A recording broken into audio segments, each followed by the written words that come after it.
Pengamat, jika pindah ke PPP, Sandiaga akan lebih diperhitungkan untuk 2024. Ya mungkin Anies Baswedan jauh lebih cocok dibandingkan Sandiaga Salahuddin Uno untuk menjadi Ketua Umum P3. Hanya soalnya adalah Anies Baswedan tidak punya resources sebesar dan sebanyak Sandiaga Uno. Jadi saya pikir pernyataan Pak Sandi yang mau kemudian mencapreskan dan Pak Prabowo tidak masalah, saya pikir itu tidak perlu dijadikan polemik, karena saya sudah mendengar kabar dari teman-teman fraksi P3 bahwa Pak Sandi itu sebentar lagi sudah resmi menjadi anggota P3. Nah, sehingga kalau sudah jadi anggota P3, ya tentunya kan itu kewenangan dari partai P3 untuk mencalonkan atau tidak mencalonkan, kan sudah kalau memang sudah resmi di P3 kan nggak ada, jangan ditanya ke Gerindra kan gitu.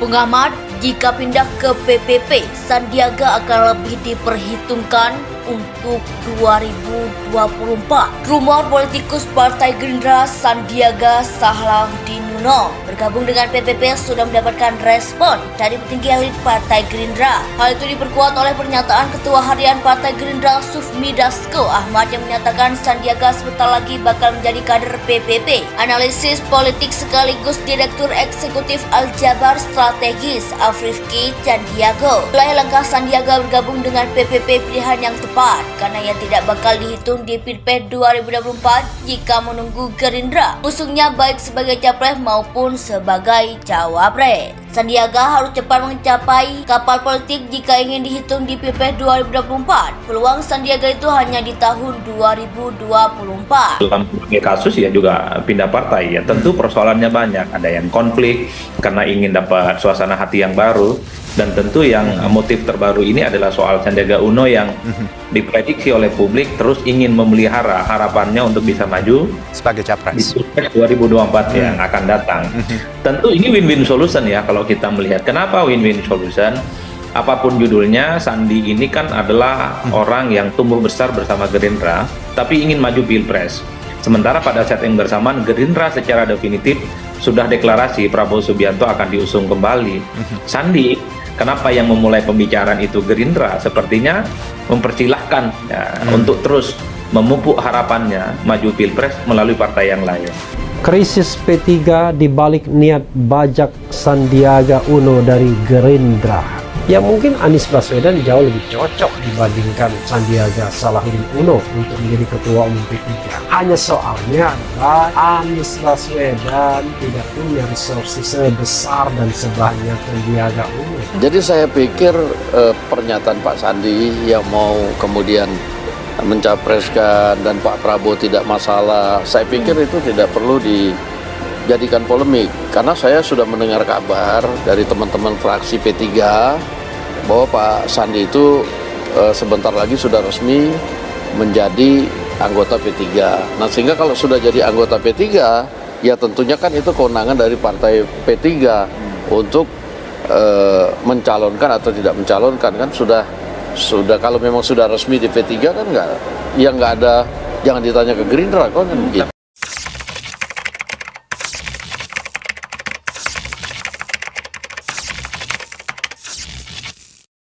Pengamat, jika pindah ke PPP, Sandiaga akan lebih diperhitungkan untuk 2024.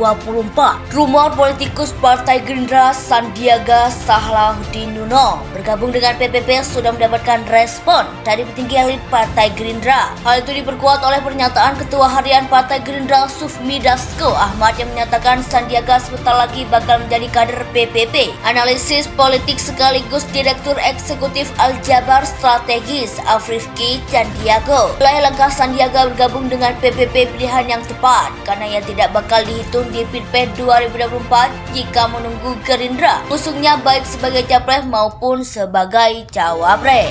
Sandiaga harus cepat mencapai kapal politik jika ingin dihitung di Pilpres 2024. Peluang Sandiaga itu hanya di tahun 2024. Krisis P3 dibalik niat bajak Sandiaga Uno dari Gerindra.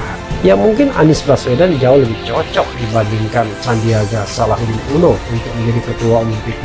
Hanya soalnya adalah Anies Baswedan tidak punya resources sebesar dan sebanyak Sandiaga Uno. Jadi saya pikir pernyataan Pak Sandi yang mau kemudian mencapreskan dan Pak Prabowo tidak masalah, saya pikir itu tidak perlu dijadikan polemik. Karena saya sudah mendengar kabar dari teman-teman fraksi P3 bahwa Pak Sandi itu sebentar lagi sudah resmi menjadi anggota P3. Nah sehingga kalau sudah jadi anggota P3, ya tentunya kan itu kewenangan dari partai P3 untuk mencalonkan atau tidak mencalonkan. Kan sudah kalau memang sudah resmi di P3 kan nggak ada, jangan ditanya ke Gerindra kok kan gitu. Dalam kasus ya juga pindah partai ya, tentu persoalannya banyak, ada yang konflik karena ingin dapat suasana hati yang baru, dan tentu yang motif terbaru ini adalah soal Sandiaga Uno yang diprediksi oleh publik terus ingin memelihara harapannya untuk bisa maju sebagai capres di Pilpres 2024 yang akan datang. Tentu ini win-win solution ya kalau kita melihat. Kenapa win-win solution? Apapun judulnya, Sandi ini kan adalah orang yang tumbuh besar bersama Gerindra, tapi ingin maju Pilpres. Sementara pada saat yang bersamaan, Gerindra secara definitif sudah deklarasi Prabowo Subianto akan diusung kembali. Sandi, kenapa yang memulai pembicaraan itu Gerindra? Sepertinya mempersilahkan ya, untuk terus memupuk harapannya maju Pilpres melalui partai yang lain.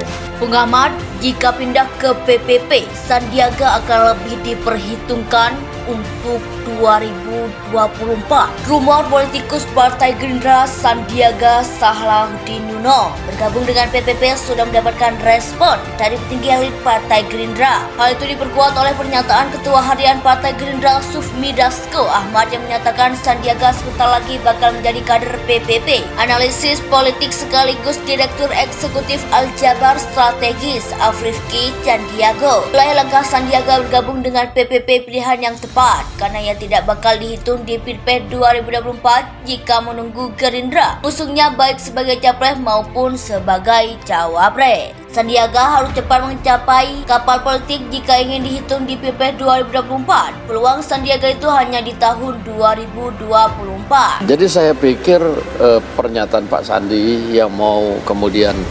mencapreskan dan Pak Prabowo tidak masalah, saya pikir itu tidak perlu dijadikan polemik. Karena saya sudah mendengar kabar dari teman-teman fraksi P3 bahwa Pak Sandi itu sebentar lagi sudah resmi menjadi anggota P3. Nah sehingga kalau sudah jadi anggota P3, ya tentunya kan itu kewenangan dari partai P3 untuk mencalonkan atau tidak mencalonkan. Kan sudah kalau memang sudah resmi di P3 kan nggak ada, jangan ditanya ke Gerindra kok kan gitu.